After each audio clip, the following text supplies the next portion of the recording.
안녕하세요. 명불허정입니다. 이번 영상은 좀 차분하게 이제 아기 엄마로서 공부방이나 학원을 하면 어떻게 되는지 에 대해서 한번 얘기를 해보려고 합니다. 제가 이제 출산 관련해가지고 이제 출산 후 공백 때 어떻게 했는지에 대한 영상을 한번 올린 적이 있는데 그에 관련해서 정말 많은 댓글이나 문의를 좀 주셨어요. 그러니까 이제 공부방을 하고 계시는 분들 그리고 공부방을 생각하고 있으신 분들이 출산 직후에 그러면 어떻게 할까요?를 좀 고민을 많이 하시더라고요. 저는 일단은 출산은 크게 문제가 안 된다고 봐요. 뭐 임신기간 출산 괜찮습니다. 근데 원장님들께서 진짜로 고민을 해야 되는 부분은 바로 그 출산 이후에 공백기를 다 지나고 난 뒤 아이를 양육하는 그 시기가 저는 진짜 고민이라고 보거든요. 이제 저 같은 경우는 출산 기간에 이제 예정이 돼 있었죠. 그래서 저는 그 예정하고 이제 학부모님들한테 공백기를 말씀드리고 다시 돌아오는 시점을 말씀드리기 위해서 제왕절개를 선택한 사람입니다.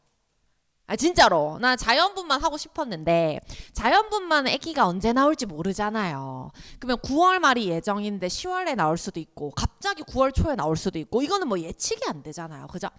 그래서 저는 9월 말이 예정이었는데 9월 첫 주에 이제 제왕절개 수술을 잡고 그러면 이제 수술이니까 딱딱딱 그 뒤에가 나오잖아요. 그죠? 우리 워킹맘들 그렇잖아요.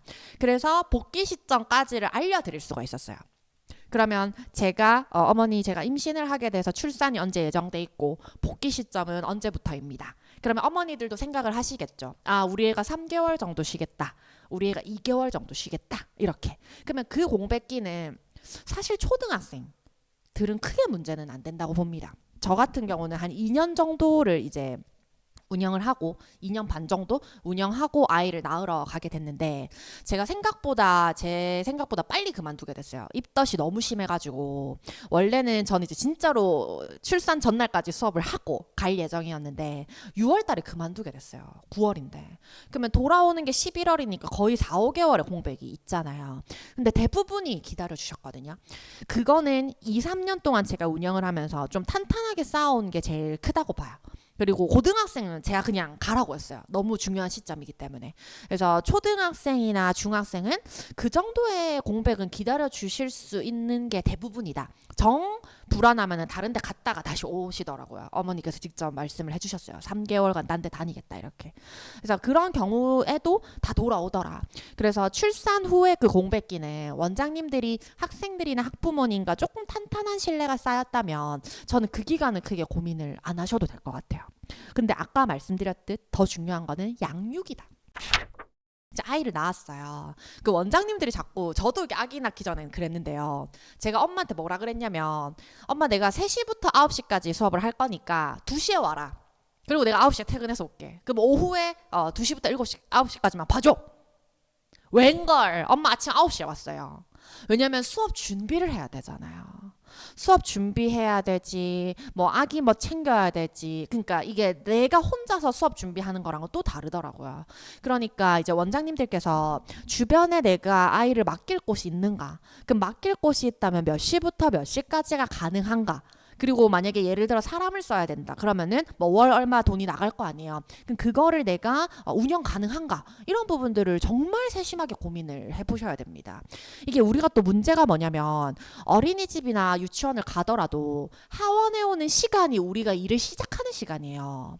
그러면 아이는 오전부터 나가서 쭉 하고 왔다 그죠? 그 애가 집에 오면 나는 일을 하러 나가야 돼 수업을. 그러니까 그런 부분들을 원장님이 다 고려를 하셔서 내가 아이를 맡길 수 있는가? 그리고 정말 하루 종일 아이를 맡길 수 있는가? 우리 아기 유치원 갔다 오면은 할머니한테 가고 저는 일하러 나오고 그러니까 거의 볼 시간이 없어요. 유치원 가니까 더. 그러니까 그런 부분들을 원장님께서 잘 고려하셔서 저는 출산 후 3개월 공백이 문제가 아니고 그 이후가 제일 문제라고 봅니다. 그래서 그게 제일 먼저입니다. 그리고 이제 비용적인 부분 내가 예를 들어 한 달에 500만 원을 버는데 이제 아기를 버는 분한테 300만 원을 드린다. 그럼 이제 200이 남잖아요. 그럼 그거 가지고 우리 집에 생활이 가능한가 남편분하고 의논을 해보셔야겠죠.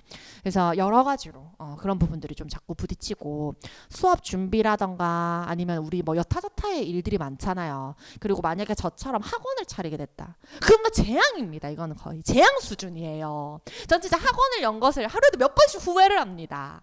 물론 행복합니다. 그죠? 이렇게 예쁜 학원도 있고 학생들도 더 받을 수 있고 그지요. 그렇지만 우리 아이와 보내는 시간이 너무 많이 줄었기 때문에 요새 막 말도 하거든요. 그래서 아기가 자꾸 물어봐요. 엄마 오늘 학원 가 이렇게. 그때마다 진짜 마음이 미어집니다.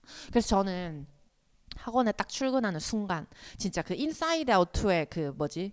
불안인가 보셨죠? 막 이렇게 일하는 거. 전 진짜 그렇게 일을 해요. 정말 1분 1초도 진짜 화장실 가는 시간까지 아껴가지고 일합니다. 어떤 날은 막 3시간씩 참아요.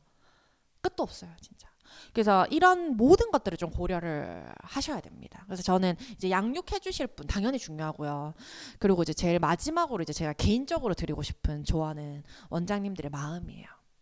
내가 애를 맡기고 나왔을 때 괜찮은지. 저는 맨날 옵니다, 사실. 그렇더라고요. 막 우는 거를 놔두고 마음 좀 그래요. 그래서 이런 마음까지 내가 얘를 맡기고 나와서까지 다른 학생들을 돌보면서 좀 괜찮을까? 저는 사실 좀 안 괜찮거든요. 그래서 나왔을 때 진짜 1분 1초도 아끼지 않고 우리 학생들한테도 더 푸시를 합니다. 우리 진짜 열심히 하자. 이 금 같은 시간을 잘 써보자. 막 이렇게. 그래서 그런 여러 가지 여건들이 좀 괜찮다라면은 원장님들께서 저는 고민하지 말고 빨리 여셨으면 좋겠어요. 그 어떤 분은 그런 걸 문의하셨더라고요. 지금 임신 준비 중인데 아기를 낳고 공부방을 열지. 왜냐면 이제 지금 열었다가 몇 달 만에 아기가 생겨서 또 그만둘 수도 있으니까. 근데 제가 과감히 말씀드리면 아기 낳고 열려고 하잖아요. 평생 못 엽니다.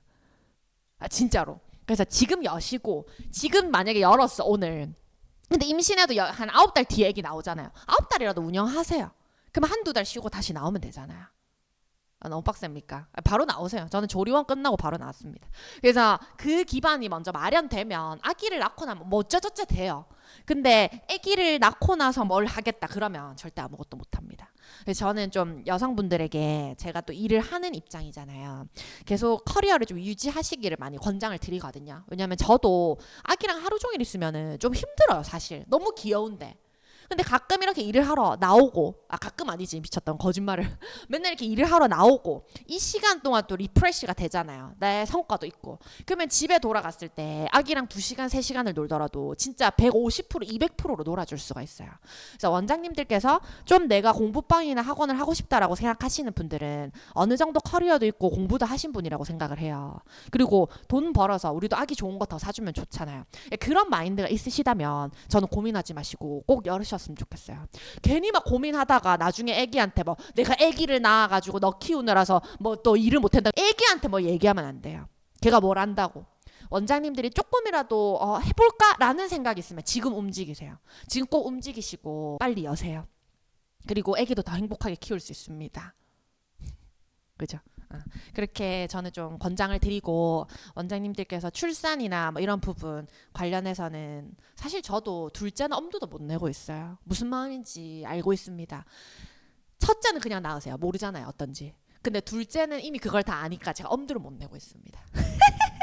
아무튼간 요즘에 출산율이 그래도 조금씩 늘고 있다고 합니다. 너무 기쁜 소식이죠. 그죠? 그래서 원장님들께서 저는 일도 하시고 이제 출산해서 귀여운 아기랑도 시간 보내시고 이런 거 진짜 적극 추천하거든요. 너무 행복해요. 이 아기가 없었을 때랑은 진짜 상상도 안 됩니다. 그럴 정도로 아름다워요. 이 세상이. 세상 모든 만물이 예뻐 보이고 지나가는 거미 저는 길냥이 진짜 싫어했거든요. 그런 애들도 예뻐 보여요. 요즘에는 아기 관련 뭐 영상을 못 봐요. 울어가지고. 얼마나 소중하고 예쁜지. 원장님이 일을 하시는데도 더 활력이 될 거예요. 저는 만약에 우리 애기 없었잖아요. 제가 학원 안 했어요. 이거. 적게 먹고 적게 싸지. 이게 뭡니까 이게. 근데 다 그렇게 삶의 원동력이 되고 어찌어찌 굴러가더라 이런 말입니다. 갑자기 출산 장려 영상이 됐는데 진짜 출산은 꼭 하셔야 됩니다. 괜찮더라고요. 아시겠죠? 그래서 해보시고 저는 출산하시기 전에 공부방을 그냥 이미 열어서 일을 벌려놔라 이렇게 강력하게 추천해드리고 싶습니다. 힘들면 저한테 얘기하세요. 제가 도와드릴게요. 아시겠죠? 모든 우리 공부방 운영하시는 원장님들 그리고 아이 키우시는 원장님들 다 제가 응원하겠습니다. 그리고 끝나기 전에 이것도 감사의 말씀을 좀 드려야 됩니다. 제가 3월 달부터 우리 아기를 어린이집에 보내게 됐거든요. 그러니까 그때가 두 돌이 지나고 한 30개월쯤 됐을 때였죠. 그죠? 30개월 됐을 때부터 3월에 보냈는데 진짜 한 2주는 맨날 아침에 울었어요. 근데 그때 우리 명불허정 단톡방에서 선배 어머니들도 많이 계시잖아요. 선배 언니들. 위로를 진짜 많이 해주셨어요. 그러면서 뭐 조금만 지나면 웃을 거라는 둥, 뭐 둘째는 그냥 뭐 십몇 개월 돼서 바로 보냈다는 둥 이렇게 하시는데 좋더라고요 보내니까. 집에만 있는 것보단 낫습니다. 밥도 잘 먹고 가서 많이 배워오고 뭐 그래요. 친구들하고도 잘 놀고. 그래서 아무튼 저도 굉장히 위로를 많이 받고 도움 많이 받았거든요. 그래서 감사하다는 말씀 드리고 싶고 앞으로도 잘 부탁드리겠습니다. 아시겠죠? 모두 모두 화이팅이고 모두 모두 감사합니다.